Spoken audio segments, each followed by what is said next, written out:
고린도후서 13장 5절부터 제가 읽겠습니다. 너희가 믿음 안에 있는지 너희 자신을 살펴보고 너희 자신을 입증하라. 예수 그리스도께서 너희 안에 계시는 줄을 너희가 스스로 알지 못하느냐? 그렇지 않으면 너희는 버림받은 자니라.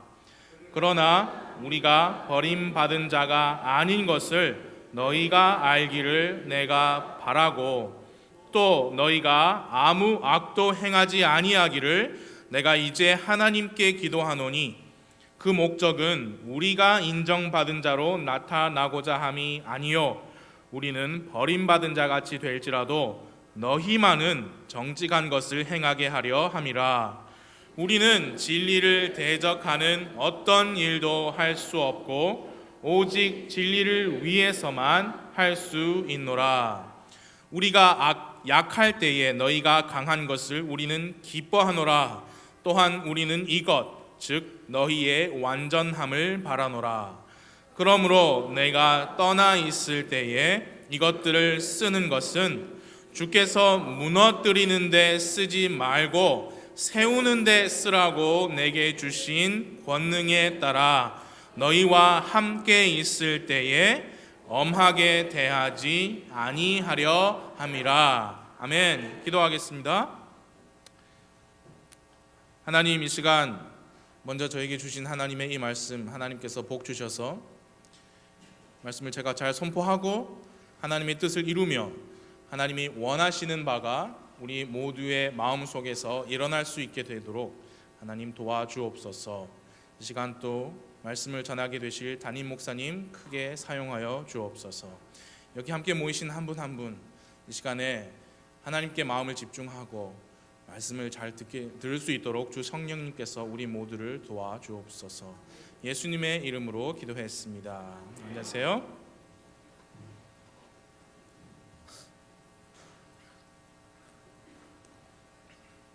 여러분 더우세요? 괜찮으십니까? 오늘 모이신 여러분 구원 받으셨습니까? 하나님 앞에서 나의 죄를 회개하고 나의 죄를 위해서 그 죄의 형벌을 대신 받으신 예수님, 그분 믿으셨습니까? 하나님의 아들인 예수님께서 나를 사랑하셔서 나의 죄를 대신해서 피를 흘리시고 죽으시고 묻히셨다가 성경 기록대로 다시 살아나셔서 자신의 피로 나의 죄값을 대신 지불해 주신 것을 믿으셔서 구원 받으셨습니까? 믿음으로 구원 받으셨냐? 그 말입니다. 성경은 그것을 믿음을 통해 은혜로 받는 구원이라고 말씀합니다. 그렇게 믿음을 통해 은혜로 받으셨습니까? 은혜로 받으셨다는 것은 그 구원을 받으려고 내가 어떤 노력이나 수고를 하지 않았다는 의미입니다. 또 은혜로 받았다는 것은 내가 받은 그 구원을 내가 유지하려고, 구원을 잃지 않으려고 노력하지 않아도 된다는 말입니다. 여러분, 우리가 노력을 계속해서 이 받은 구원을 유지해야 한다면 그것은 처음부터 진정한 구원이 아닙니다. 우리가 이것을 잃지 않기 위해, 빼앗기지 않기 위해 천국에 그대로 올라가기 위해서 하나님께서 기뻐하시는 행위를 계속 해야만 한다면 그 구원은 처음부터 하나님께서 베푸신 구원이 아닙니다. 예수님은 십자가에서 모든 것을 다 이루셨습니다. 그분께서 다 이루셨다고 하면 다 이루신 겁니다. 사람이 누구길래 예수님의 그 다 이루신 일이 부족하다, 충분하지 않다 해서 그 위에 사람이 무슨 행위를 더 쌓을 수 있겠습니까? 성경이 말씀하시는 진정한 구원이란 모든 것을 다 이루어 주신 그 예수님, 그분의 인격, 그분의 피의 능력을 의지하여 믿어서 얻는 것입니다. 그러므로 구원을 지키기 위해서 노력하라고, 어떤 행위를 하라고 가르치는 사람은 다 가짜요, 거짓 선생이요, 사기꾼입니다. 천국에 가기 위해서 헌금해라, 천국에 가기 위해서 주일 성수해라. 선택받은 자로 드러나기 위해서 직분 맡아서 섬겨라. 한 달에 한 명씩 자리를 채워라. 거룩한 삶을 살아라. 구원을 이루기 위해서 군대 가면 안 된다. 헌혈하면 안 된다. 6개월 성경 학습 받아라. 등등. 구원을 얻기 위해서, 그리고 얻은 그 구원을 지켜내기 위해서 어떤 종류의 행위를 하라고 가르치는 목사는 다 가짜입니다. 거짓 교사입니다. 사탄의 종노릇하는 사람들입니다. 그러면 구원을 지키기 위해서 거룩한 삶을 살아야 한다면 도대체 어느 정도 거룩해야 충분합니까? 천국 가기 위해서 헌금을 해야 한다면 어느 정도 헌금 액수가 충분한 액수입니까? 천국 가기 위해서 성경 공부를 해야 된다고 하면 6개월을 마쳐야 된다고 하면 그냥 성경 공부에 참석만 하면 되는 겁니까? 아니면 공부 끝나고 시험 쳐서 80점 이상 맞아야 천국 가는 겁니까? 죄인이 구원받는 유일한 길은 예수 그리스도를 개인의 구원자로 믿는 것 단 한 길뿐입니다. 믿음뿐입니다. 믿음으로 구원받습니다. 믿음으로 구원받으면 그 사람은 그 구원을 스스로 지키기 위해서, 유지하기 위해서, 잃지 않기 위해서 더 추가해야 하는 행위가 없습니다. 예수님을 믿어야 합니다. 예수님 말고 다른 사람을 믿는 것이 아닙니다. 자신이 예수라고 사칭하는 사람을 믿는 것이 아닙니다. 예수님도 믿고 이 사람도 믿어라 하는 그런 것이 아닙니다. 예수님만 믿어야 합니다. 예수님은 하나님의 아들이십니다. 예수님은 하나님이십니다. 만들어진 것 중에 그분에 의해 만들어지지 않은 것이 하나도 없습니다. 예수님은 처녀의 몸을 통해서 이 땅에 오셔서 사람의 몸을 입으시고 죄 없는 완벽한 삶을 사시다가 여러분과 저의 죄를 대신하여 죽으시고 죄 없는 피를 흘리셨습니다. 단 한 번 영원한 속죄를 이루셨습니다. 그 예수님을 믿어야 구원받습니다. 그 예수님만 믿어야 구원받습니다. 그 예수님 2000년 전에 승천하셔서 이 땅에 안 계십니다. 그러므로 지금 이 땅에서 내가 예수다라고 한 사람은 다 이단이요, 사탄의 종로로 타는 사람이고 이단 교주입니다. 거짓 교사입니다.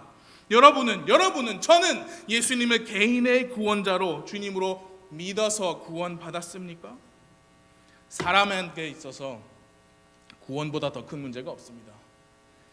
구원받지 못했는데 열심히 교회 다녀서 무엇합니까? 구원받지 못했는데 헌금 많이 해서 무엇합니까? 구원받지 못했는데 성경 공부 많이 해서 무엇합니까? 구원도 받지 못했는데 좋은 대학 가고 좋은 직장 다니고 사업 대박 나서 잘 먹고 잘 살면 뭐합니까? 교회에 누가 처음 방문했으면 당연히 구원 받으셨습니까? 묻는 게 맞습니다. 돈 많은 분이 교회 와가지고 수천만 원 헌금하겠다고 해도 구원 받으셨습니까? 묻는 것이 정상입니다.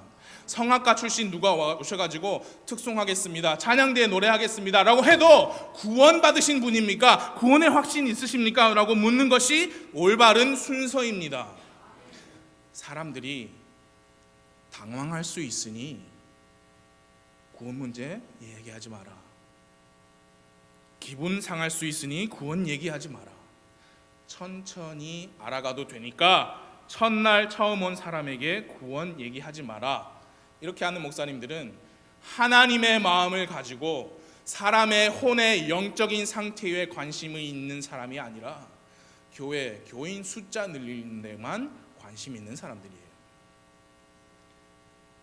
여러분은 구원 받으셨습니까? 왜 제가 계속 묻냐고요? 그게 제일 중요하니까요. 부목사님, 우리 구원 받으신 거 모릅니까? 예, 압니다. 그런데 그거 아십니까? 제가 아니면 또 다른 어떤 누구도 여러분의 그 믿음의 신앙 고백을 물어보는 방법 외에 누구도 여러분의 구원을 점검하고 확인할 수 있는 다른 방법이 없습니다. 제가 계속 물었잖아요, 오늘 아침에. 그래서 네, 아멘 하셨잖아요. 여러분의 구원을 그렇게 묻고 입술의 고백을 듣는 방법 말고 사람의 구원을 점검할 길이 없어요. 제 말이 무슨 말인지 이해를 하십니까? 여러분, 우리가 전도를 합니다. 교회의 사람들을 데리고 오기도 합니다. 목사님께 구원 상담해달라고 부탁하기도 합니다. 과정이 어땠든지 상관없어요. 궁극적인 목표는 단 하나입니다. 그 사람에게 어떻게 하면 구원을 받을 수 있는지 성경을 펴서 제시해 주는 거예요. 제시하는 것뿐입니다. 우리가 사람을 구원시킬 수 없지요. 성경에서 말씀하시는 참된 구원자인 예수님을 상대방이 받아들이느냐 거절하느냐는 오로지 그 사람의 선택입니다. 그런데 그 상대방이 예수님을 믿겠다고 해도, 또는 예수님을 거절하겠다 해도, 우리가 그 상대방의 마음을 알 수 있는 방법은 그 사람의 입술의 고백, 그 단 하나뿐이에요. 예수님을 믿습니다 라고 하면 그 사람이 예수님을 믿는 사람인가 보다 라고 받아들일 수밖에 없습니다. 난 예수님 못 믿겠습니다, 거절하겠습니다 라고 말하면 이 사람은 예수님을 믿지 않으려나 보다 라고 받아들여야만 합니다. 제 말이 어려운 말 아니죠? 무슨 말을 하고 싶느냐, 구원의 여부, 사람의 구원을 받았느냐 아니냐는 오로지 그 상대방이 예수님이라는 분에 대해서 어떤 결정을 했는지에 대한 그 사람의 입술의 고백으로 결정할 수밖에 없다는 얘기입니다. 여러분, 이디오피아 내시의 얘기를 잘 아십니다. 성령님께서 빌립을 그 내시에게 보내셔서 예수 그리스도의 복음을 전하게 하셨습니다. 그래서 예수님을 믿은 그 내시가 가는 길에 옆에 물이 있는 것을 보고 빌립에게 이렇게 물었습니다. 사도행전 8장 36절인데요. 그들이 계속해서 길을 가다가 어떤 물의 이름에 내시가 이르되 보라, 여기에 물이 있으니 무엇이 내가 침례받는 것을 방해하리요? 빌립이 37절에서 대답했습니다. 이 37절은 개역 성경에는 없습니다. 빌립이 이르되 만일 그대가 마음을 다하여 믿으면 받을 수 있느니라. 내시가 말했습니다. 그가 응답하여 이르되 예수 그리스도께서 하나님의 아들이심을 내가 믿노라. 예수님을 믿는다라는 그 내시의 입술의 고백에 의해서 빌립은 그에게 침례를 베풀었습니다. 개역성경에는 이 구절이 없음이에요. 마음을 다하여 믿기만 하면 구원받는다라는 그 진리를 감추려고 그런 겁니다. 믿은 사람은 침례를 받아야만 한다가 아니고 침례를 받을 수 있다라는 진리를 감추려고 그런 거예요. 구원받은 사람은 그 즉시 침례를 받을 수 있다라는 진리를 감춘 거예요. 그 구절만 없애지 않았어도 믿음의 행위를 더하여서 구원받으려고 노력하는 사람들이 훨씬 적었을 겁니다.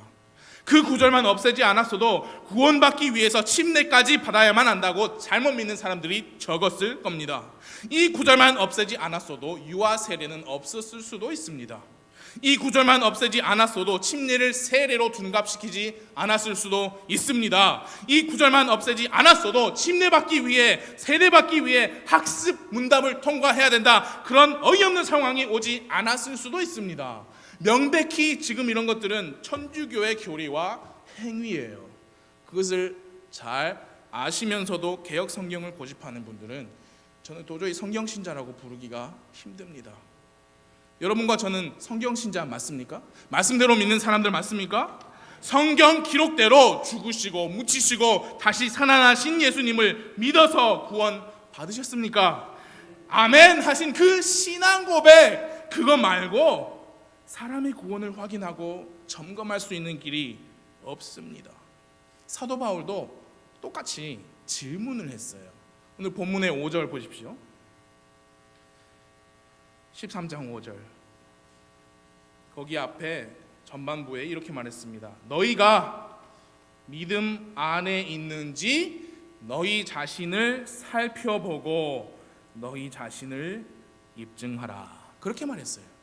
사도 바울이 고린도 교회 사람들을 보고, 야, 내가 너희를 보니까 너희가 이러이러해서 저러저러해서 너희가 믿음 안에 있는 것 같지 않다 라고 말한 게 아니에요. 너희가 믿음 안에 있는지 너희 자신을 살펴보고 너희가 너희 자신을 입증하라. 이렇게 물어본 거예요. 5절 중반부에 보십시오. 예수 그리스도께서 너희 안에 계시는 줄을 너희가 스스로 알지 못하느냐? 이렇게 질문을 합니다. 그 질문에 저는 내 안에 예수님이 계신지 제가 압니다 라고 답하든지, 아니면 저는 내 안에 예수님이 계신지 모르겠습니다 라고 하든지 둘 중에 하나죠. 둘 다 그 사람의 입술의 고백이에요. 그 고백에 의해서 우리는 받아들여야 하는 거예요. 오늘 아침에 주시는 하나님의 말씀 3개만 드리겠습니다. 첫 번째, 함부로 사람의 구원을 판단하지 마십시오. 성경에는요, 사람이 어떻게 구원받는지 자세히 기록되어 있습니다. 그래서 어떤 사람이 성경에서 가르친 대로 자기는 믿습니다, 그렇게 고백을 하고 있으면 우리는 그 신앙 고백을 존중해야 돼요. 우리 구원도 마찬가지예요. 신앙 고백밖에 없습니다. 여러분, 침례를 베풀어도 되는지 안 되는지 어떻게 결정합니까? 그 사람의 신앙 고백이에요. 그 신앙 고백이 참된 것이었다면 그 구원도 침례도 참된 것이에요. 그 신앙 고백이 가짜 거짓말이었다라면 구원받는 것도 아니고요, 침례는 아무 의미 없이 그냥 불신자가 물에 젖은 거예요. 여러분, 우리가 각 사람들의 마음속을 들여다도 볼 수 없지요. 하나님만 가능합니다. 그래서 우리는 사람들의 신앙 고백을 잘 들어야 합니다. 약 3주 전쯤에 우리 대전 간 날이었어요. 화요일 날. 제가 브라운 선교사님하고 그 집을 알아보고 있었어요. 그 동네 집도 알아보고 화요일 날마다 전도를 하기로 해서 화요일 목요일 그 동네에서 전도를 하다가 대전에 가기 위해서 교회에서 1시 반에는 출발을 해야 돼요. 근데 하다 보니까 시간이 늦어진 거예요. 그래서 어쩔 수 없이 택시를 타게 됐습니다. 교회로 돌아오려고. 택시 안에서 이제 브라운 선교사님하고 저하고 막 대화를 계속했어요. 영어로 했는데 목사님, 교회 이런 말은 한국말로 했거든요. 근데 교회 앞에 도착해서 내리려고 하는데 브라운 선교사님이 저보다 더 영적이셔서 기사님한테 우리 교회 전도지를 하나 딱 주셨어요. 그걸 받으시고 기사님이 뭐라고 첫 마디가 뭐라고 하셨느냐? 할렐루야 하시는 거예요. 할렐루야. 그래서 어쩐지 막 영어로 하시는데 목사님 어쩌고 교회 어쩌고 하시는 거 보니까 교회 일하시는 분이구나 그렇게 생각하셨대요. 할렐루야 하셨다고 해서 여러분 좋아하십니까? 제가 물었습니다. 그래서 구원의 확신 있으십니까? 물론입니다 그러시더라고요. 물론입니다, 구원의 확신 있습니다. 물론입니다 라고 했다고 여러분들 좋아하셨습니까? 그 구원의 확신이 성경에서 말씀하는 구원인지 아닌지 신앙 고백을 들어봐야 할 거 아닙니까? 근데 우리 교회 전도지를 보시고 여기 구원파 아닙니까? 하시는 거예요. 아닙니다. 그 기사님은요, 안락동에 있는 큰 교회에 19년을 다니시다가 그 설교가 너무 세상적이어서 교회를 떠나서 다른 데로 가셨대요. 그래서 어디 가셨습니까? 그랬더니 가정에서 모이는 홈처치라고 하십니다. 네. 어떤 교회입니까? 우리가 토요일 날 모입니다. 그런데 안식교는 아닙니다. 거룩한 삶을 지켜서 예수님의 재림을 재촉하는데 안식교는 아닙니다. 그렇게 하시는 거예요. 성화를 이루어야 구원을 받는다라고 하셨어요. 그게 성경에서 말씀하는 구원입니까? 아닙니까? 그래서 신앙 고백을 드려야 하는 거예요. 그분은 구원의 확신이 있다고는 했지만 성경대로가 아니고 자기 나름대로 믿는 구원의 확신이 있는 거예요. 그러면 그 기사님은 아니었지만 어떤 사람이 성경 그대로 성경대로 성경적인 신앙 고백을 한다면 우리는 그것을 어떻게 받아들여야 합니까? 말은 그렇게 해도 말만 번지르르 잘하지 생활이 아닌데 그런 식으로 판단하려고 해요. 우리가 할 수 있는 일은 사도 바울이 한 것뿐이에요. 질문하는 거예요. 질문. 판단은 우리가 못해요. 함부로 판단하지 마십시오. 예수 그리스도께서 너희 안에 계시는 줄 너희가 스스로 알지 못하느냐? 그런 식으로 질문하고 물어보는 것밖에 없어요. 그 사람의 신앙 고백을 듣는 것밖에 없어요. 존중해야 됩니다. 그런데 목사님, 이 사람은 누가 봐도 그 삶이 구원받은 그리스도인의 삶이 아닌데요. 그런 경우에도 그 사람이 대답이 정답만 말한다고 해서 그 구원을 인정해야 됩니까? 여기에서 이제 아까 첫 번째는 함부로 사람의 구원을 판단하지 말라 했죠. 두 번째입니다. 성경적인 신앙 고백을 하는 사람에게 요구되는 것은 진리에 합당한 삶입니다. 헷갈리지 마세요. 진리에 합당한 삶으로 구원받는 게 아니에요. 믿음으로 구원받죠. 그 택시 기사님은 믿고 진리에 합당한 거룩한 삶을 살아야 구원을 이룬다. 그렇게 말씀했어요. 그건 성경이 아니죠. 믿음으로 구원받았다라고 하는 사람에게 요구되는 것은 진리에 합당한 행위라는 말입니다. 어떤 사람이 있는데 그 사람 생활이 전혀 그리스도인의 생활 같지 않아요. 근데 물어보면 예수님 믿는다고 합니다. 당신 안에 예수님 살아계신 거 스스로 압니까? 하면 예수님 계시다고 합니다. 삶은 전혀 아닌데 그런 사람에게 우리가 뭐라고 말을 해야 됩니까? 자, 수능 끝났지만 제가 1번부터 4번 보기를 드릴 테니까 한번 맞춰보세요.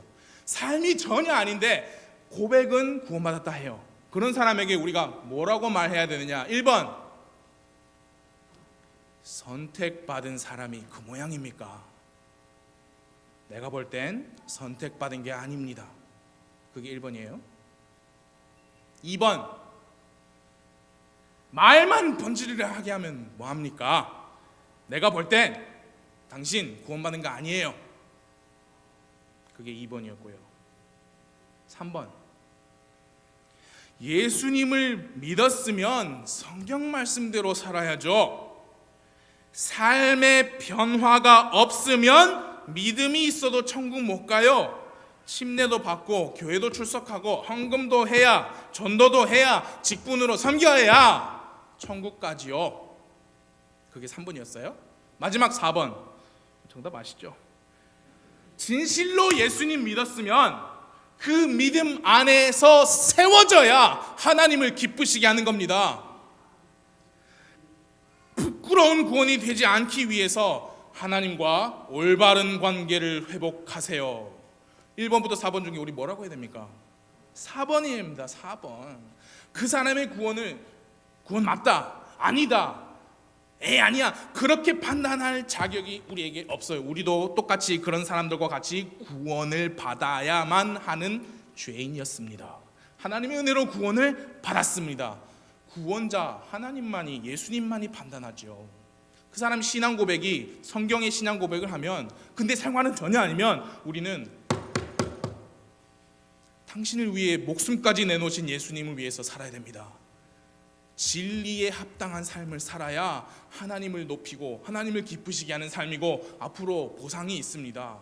하나님과의 올바른 관계를 회복해야 됩니다. 그렇게 권면해야 됩니다. 도전해야 됩니다.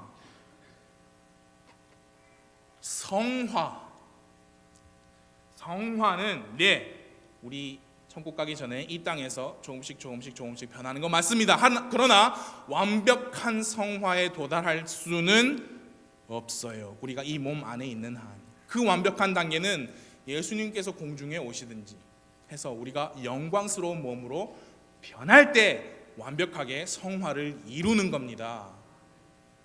그 택시기사님이 성화를 이루어야 구원받는다라고 해서, 기사님, 구원받았어도 믿어도 죄 지을 수 있습니다.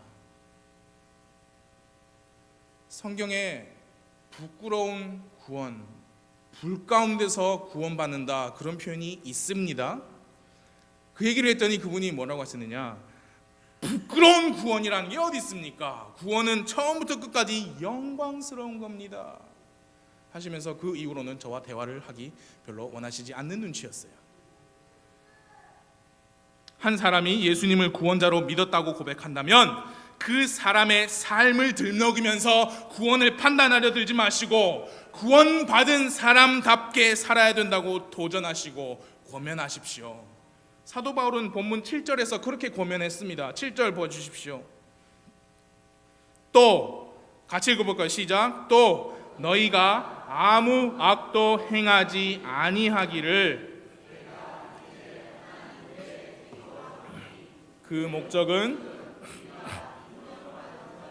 나타나고자 함이 아니요 우리는 버림받은 자같이 될지라도 너희만은 정직한 것을 행하게 하려 함이라. 구원받은 사람도 악을 행할 수 있다 없다? 있습니다. 그래서 그냥 죽기 전까지 악만 행하고 그냥 천국만 가면 됩니까? 하나님이 원하시는 것은, 그리고 사도 바울과 같은 영적 목자들이 원하는 것은 구원받은 그리스도인들이 악을 행하지 않고 정직한 것을 행하는 삶을 사는 것입니다. 여러분, 구원받으셨습니까? 그렇다면 그 구원을 베푸신 하나님을 높이는 삶을 사십시오. 어떻게 그 삶을 사느냐? 성경에 기록되어 있습니다. 성경 기록대로 믿으시고 성경 기록대로 생활하시는 것이 하나님을 영화롭게 하는 것입니다. 여러분, 사실요, 고린도 후서는 고린도 전서와 조금 다릅니다. 고린도 교회였지만 정말 세상적인 죄악들이 많이 들어와 있었다는 것을 여러분 잘 아시죠? 이단 파당, 심지어 아버지의 아내를 취하는 아들, 그런 것들이 많이 들어와 있었어요. 그런 것들을 바로잡는 편지가 고린도 전서예요. 고린도 후서는 어떤 내용이 들어있느냐? 고린도 교회에 거짓 교사들이 들어왔어요. 그래서 사도 바울이 가르친 복음과는 다른 복음, 다른 교리를 가르쳤고요. 그 거짓말에 속아 넘어간 사람들이 사도 바울의 사도직을 의심했습니다. 그런데 또 설상가상으로 사도 바울이 에베소에서 배 타고 바로 고린도 가려다가 내가 이만해서 빌립보로 돌아가겠다라고 하니까 그거 봐라, 사도 아니지 않느냐 라면서 사도 바울을 공격했어요. 그 사도 바울의 자기 자신의 사도됨, 그것을, 그리고 하나님께로부터 받은 권능과 권위를 변호하는 편지가 고린도 후서입니다. 사람들이 사도 바울을 의심했어요. 그래서 여러분 13장 1절 2절 보시면 사도 바울이요 굉장히 엄중하게 편지를 썼습니다. 13장 1절 2절. 내가 이제 세 번째 너희에게 가려 하노라. 두세 증인의 입으로 모든 말이 확증되리라. 왜 이런 말을 하는지 이제 아셨죠? 내가 전에 너희에게 말하였고 또 너희와 함께 있는 것 같이 두 번째 미리 말하노라. 지금은 내가 떠나 있으나 지금까지 죄를 지은 자들과 다른 모든 사람에게 쓰노니 내가 다시 가면 용서하지 아니하리라. 지금까지 죄 지은 자들이 뭐한 사람이냐? 거짓 선생들, 그리고 그 꼬임에 넘어가서 사도 바울을 공격한 사람들. 내가 다시 가면 용서하지 아니하리라. 왜 그렇게까지 엄하게 편지를 썼는지 3절 앞부분에 그 이유가 나옵니다. 3절 앞부분에 보십시오. 이는 그리스도께서 내 안에서 말씀하시는 증거를 너희가 구하기 때문이니라. 그럼 그게 무슨 말이에요? 사도 바울이 하는 말이 예수 그리스도의 말이 진짜 맞느냐? 그런 증거가 있느냐? 이 사람이 하나님의 사람이 맞느냐? 우리의 영적 지도자로서의 권위가 있느냐? 그것을 뒷받침할 만한 증거가 어디 있느냐? 그럼 불경한 공격이에요 지금. 그래서 사도 바울은 그런 말을 하는 사람들에게, 이따위 식으로 말하는 사람들, 너희들 절대 구원받는 거 아니다, 그렇게 말하지 않았습니다. 그렇게 말 안 했어요. 구원을 판단 안 했어요. 그 대신에 뭐라고 했느냐? 너희가 믿음 안에 있는지 너희 자신을 살펴보고 스스로 입증해라 했어요. 구원 판단하지 않았습니다. 예수님이 너희 안에 계시는지 스스로 알지 못하느냐 질문했습니다. 그래서 구원을 판단하면 안 돼요. 그냥 질문을 해야 돼요. 그래서 사람들이 정말 어이없이 또 정말 불경할 정도로 자기 자신을 의심하고 공격을 하는 그 사람들 향해서 6절 말씀 보십시오. 사도 바울이 이렇게 간청합니다. 6절. 그러나 우리가 버림받은 자가 아닌 것을, 그 말은 무슨 말이냐면 우리가 불신자가 아닌 것을, 가짜 교사가 아닌 것을 너희가 알기를 내가 바란다. 그러니까 너희 구원은 너희가 스스로 살펴봐라. 우리가 살펴볼게. 그런데 우리가 살펴보니까 알아줘라. 우리는 버림받은 자 아니다 라고 자기 자신의 신앙 고백을 하고 있는 거예요. 그러면서 간청하고 있는 거예요. 알아주길 바란다. 우린 너희가 생각하는 가짜 선생 아니다. 알기를 바란다. 그러나 우리가 설령 버림받은 자처럼 보이게 될지라도 너희가 악을 행하는 것을 그치고 하나님을 기쁘시게 하는 삶을 살 수 있다면 우리가 버림받은 자로 보일지언정 괜찮다. 우리는 인정받지 못해도 상관없다. 너희들이 믿음 안에서 굳게 세워질 수 있다면 우리는 의심 조금 받아도 욕 조금 먹어도 상관없다. 너희들이 믿음 안에서 세워지는 것이 진정으로 우리가 바라는 것이다. 우리가 버림받은 자로 여김받는 것은 우리한테는 상관없다. 그 말을 하고 있는 겁니다. 우리가 버림받은 자가 아니기 때문에, 거짓 교사가 아니기 때문에 우리는 진정으로 구원받았고 사도로 부르심을 받은 사람들이기 때문에 8절 말씀인 거예요. 우리는 그런 사람들이기 때문에 진리를 대적하는 어떤 일도 할 수 없고 오직 진리를 위해서만 할 수 있다.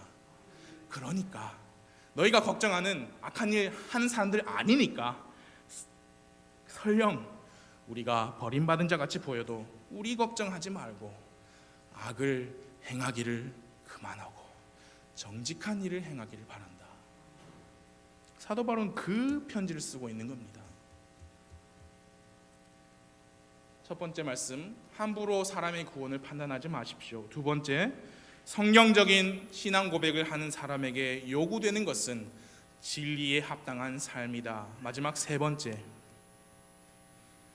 영적 리더의 마음을 헤아리고 그를 존중하십시오. 고린도 교회의 어떤 사람들이, 이 사람들은 교회 회원들이에요. 사도 바울의 사도됨을 의심하고 사도 바울의 말이 정말 예수님의 말씀인지에 대한 증거를 구하는 그런 끔찍한 일이 벌어져서 사도 바울은요, 그곳에 직접 가기 전에 먼저 편지로 그 문제를 다루었습니다. 우리가 보았듯이 이 편지에는요, 굉장히 엄중한 말의 톤이 필체가 느껴집니다. 그러나 먼저 편지로 그렇게 한 것에는 사도 바울의 그럴 만한 이유가 있었어요. 10절을 보아 주십시오. 10절을 함께 읽겠습니다. 13장 10절 시작.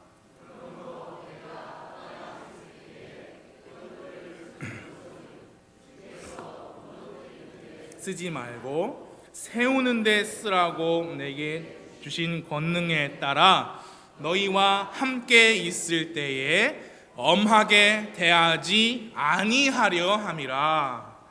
이해하셨습니까? 편지로 할 때는 엄하게 하고, 직접 고린도에 세 번째 가서 만났을 때는 엄하게 대하지 않기 위해서 먼저 편지를 그렇게 쓴 거였습니다. 그 10절 말씀에 보면 하나님께서 영적 리더에게 주신 권능이 기록되어 있습니다. 그리스도인들을 무너뜨리는 데 쓰라고 주신 것이 아니고 뭐 하라고요? 세우는 데 쓰라고 하나님이 권능을 주셨어요. 여러분, 그게 영적 리더들의 마음이에요. 하나님께서 맡겨주신 양들이 믿음 안에서 굳게 세워지기를 바라는 것이 목사님들의 마음입니다. 심지어 자기를 공격하고 있는 지금 이 고린도 교회 성도에게 사도 바울이 어떤 마음을 표현했는지 우리 고린도 후서 1장 24절을 함께 찾아보겠습니다.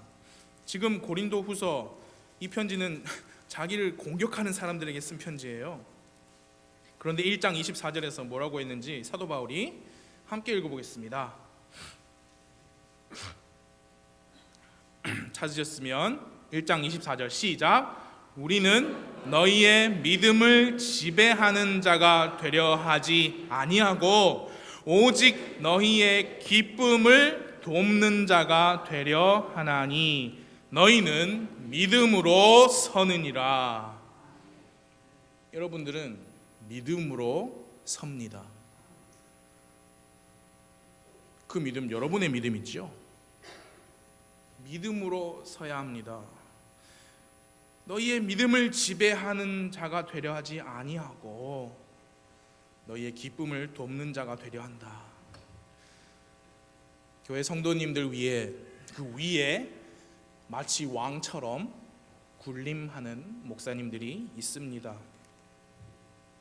주님의 교회가 마치 자기의 기업인 것처럼 사람들을 지배하려는 목사들이 있습니다. 하나님께서 영적 리더에게 주신 권능은 사람들을 지배하라고 주신 것이 아니라 그들을 말씀 위에서 믿음 안에서 세우는 데 쓰라고 주신 겁니다. 여러분, 바른 교리, 바른 말씀은 우리에게 기쁨을 줍니다. 목사님은요, 바로 우리의 그 기쁨을 돕는 분이십니다. 그래서 부탁드립니다. 적어도 이 하나님의 말씀이 선포되는 이 시간에는 하나님의 말씀에 집중해 주십시오. 가능한 한 들락날락 하는 거 가능한 한 최소화해 주세요. 하나님의 말씀 시간에 말씀 듣지 않으시고 책을 읽으시거나 숙제를 하시거나 만화를 보고 계시는 것은 그건 뭘 보여주시는 거냐? 이 강단에서 선포되는 말씀이 그리스도의 말씀이냐 증거를 대봐라 하는 그런 마음을 보여주는 거나 똑같은 거예요. 제 말이 이해가 되십니까? 그렇게 생각하는 게 아니시라면 선포되는 말씀에 집중하고 귀를 기울이며 사람의 말이 아닌 하나님의 말씀으로 이 말씀을 받아서 목사님에게 여러분의 기쁨을 돕는 일을 하게 해주세요. 그렇게 하는 것도 내가 믿음 안에 있는지 입증해 보이는 일 중에 하나입니다. 그렇게 하지 않는다고 해서 그 사람이 구원받는 게 아니다 라고 판단할 사람은 아무도 없습니다. 판단하면 안 됩니다. 그러나 성경적인 구원의 고백, 신앙 고백을 하는 사람에게 요구되는 것은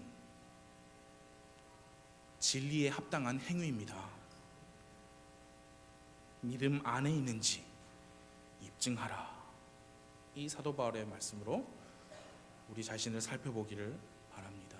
그리고 남 판단하지 말고 스스로 살펴보고 스스로 입증하는 시간이 되기를 바랍니다.